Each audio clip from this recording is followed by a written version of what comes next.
ఓం శ్రీ సాయిరామ్. భగవాన్ శ్రీ సత్యసాయి మహిమా జరిగి స్వాగతం. సత్యసాయి బాబా వారు సకల హృద్వాసి. ఎవరి మనసులో వచ్చిన ఆలోచనలు, ఎవరు చేసే పనులు సర్వము ఎవ్వరూ చెప్పకుండానే గ్రహించి వారి తప్పు వారికి చెప్పి సవరిస్తూ వారిని పునీతులను చేస్తారు, తమ సేవలో చేర్చుకుంటారు. ఒక తల్లి తన 7వ తరగతి చదివే కుమారునితో బృందావనంలో ఉన్న స్వామి దర్శనానికి వెళ్తుంది. స్వామి, వీనికి క్రికెట్ తప్ప చదువు మీద ధ్యాసే లేదు. స్వామి, వీడిని మీరే చూసుకోవాలి అని స్వామిని ప్రార్థిస్తుంది. స్వామి అతని తలపై చెయ్యి పెట్టి, నీవు నిశ్చింతగా ఉండు, వీడి సంగతి నేను చూసుకుంటానులే అంటారు. అతడు గ్రాడ్యుయేట్ అయిన కొద్ది రోజులకు అతని తల్లి హఠాత్తుగా మరణిస్తుంది. అప్పటి నుండి అతనికి స్వామి మీద కోపం. నా తల్లి నిరంతరం సాయినామస్మరణ చేస్తూ ఉంటుంది, ఆమెను ఎందుకు ఇంత త్వరగా తీసుకెళ్ళాడు స్వామి అని బాధపడుతూ ఉంటాడు అతను అప్పటి నుండి స్వామి దర్శనానికి వెళ్ళడు. ఒకసారి స్వామి దర్శనానికై వృద్ధులైన వారి బంధువులు వస్తారు. అతని అక్క వీరిని స్వామి దర్శనానికి తీసుకెళ్ళాలి, కారు తీసుకొచ్చి డ్రైవ్ చేయి అంటుంది. వారితో కలిసి తప్పనిసరిగా అతడు వెళ్ళవలసి వస్తుంది. అతను కారులో కూర్చుంటాడు. వారిని దిగిన తర్వాత దిగడు అతను. అయితే తమతో వచ్చిన బంధువుల పర్స్ కారులో మర్చిపోవడం వల్ల అది తీసుకొని లోపలికి వెళ్తాడు గబగబా. అప్పుడు స్వామివారు వస్తారు, పదండి లోపలికి అని ఒక సేవదళ్ అతడిని లోపలికి నెట్టి తలుపేస్తాడు.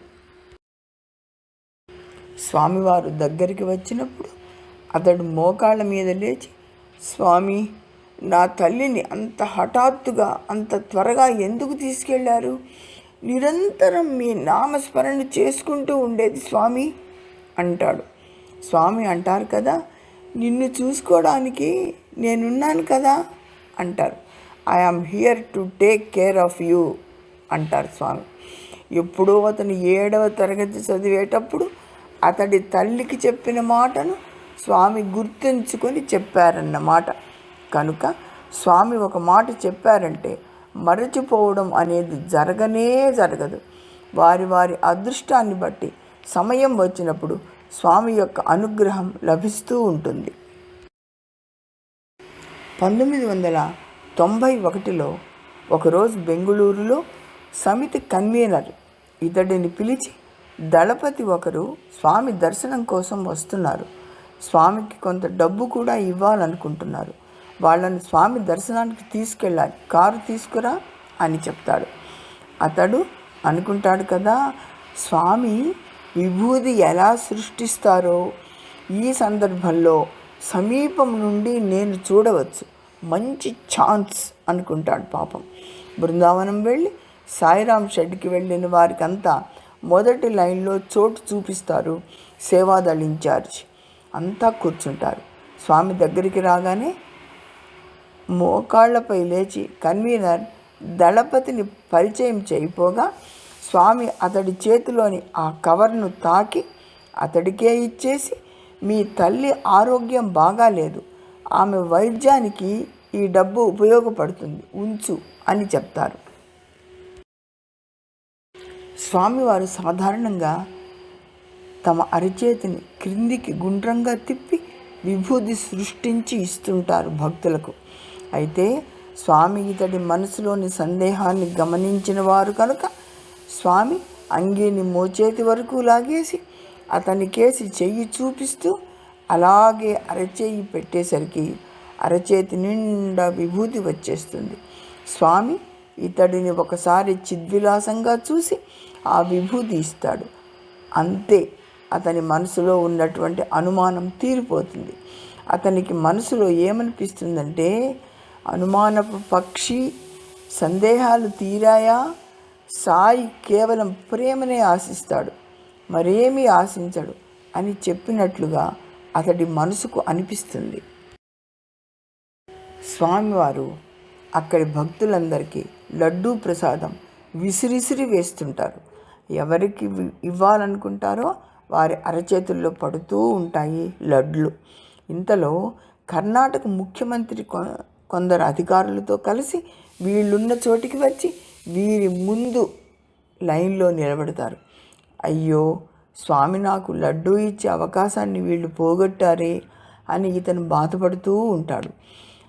స్వామి అనుమాన నివృత్తి చేసిన కొద్దిసేపటికే అతనికి అనిపిస్తుంది కదా, స్వామి హోదా ఉన్నవారిని, పదవుల్లో ఉన్నవారిని చూస్తారు, నా వంటి సాధారణమైన వారిని చూడరు అనిపిస్తుంది. ఇంతలో స్వామివారు దగ్గరికి రాగానే స్వామికి చేతులు జోడించి నిల్చుంటాడు ఇతడు.